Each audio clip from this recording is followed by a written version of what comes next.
నమస్తే, welcome to time 24/7 TV. CI విధులకు ఆటంకం కలిగించేలా వ్యవహరించిన పేర్నేని నానిపై చట్టపరమైన చర్యలు తీసుకుంటాం అని ఇటీవల మెడికల్ కళాశాల వద్ద జరిగిన నిరసన కేసులో కొంతమందికి నోటీసులు ఇచ్చి విచారిస్తున్నామని ఎస్పీ తెలిపారు. అందులో భాగంగా A8 గా ఉన్న మేకల సుబ్బన్న అనే వ్యక్తిని కూడా స్టేషన్ కు పిలిపించి విచారిస్తున్నాం. సుబ్బన్నను విచారిస్తున్న సమయంలో పేర్నేని నాని గ్రూప్ గా పోలీస్ స్టేషన్ కు వచ్చారు.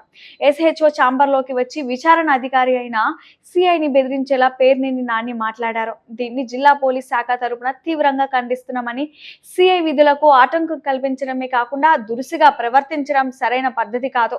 పోలీస్ స్టేషన్ కు రావడం తప్పులేదు. ఎవరైనా పోలీస్ స్టేషన్ కు వచ్చి తమ సమస్యలు చెప్పుకోవచ్చు. అంతేకాని విచారణ ఎదుర్కొంటున్న వ్యక్తిని విడిపించుకొని వెళ్ళిపోతా అనడం సరికాదని, పోలీసులతో మాట్లాడేటప్పుడు గౌరవంగా మాట్లాడితే మేము కూడా అదే గౌరవంతో మాట్లాడతాం. గ్రూపులుగా వచ్చి గలాటా సృష్టించడం సరైన పద్ధతి కాదు.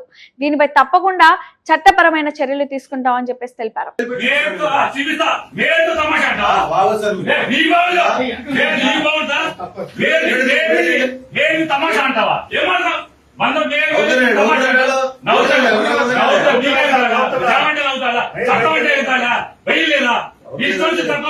తీసుకుంటారా?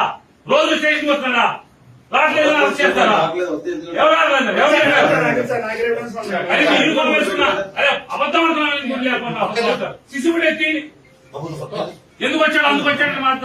షేర్ చేయండి, లైక్ చేయండి, సబ్స్క్రైబ్ చేయండి.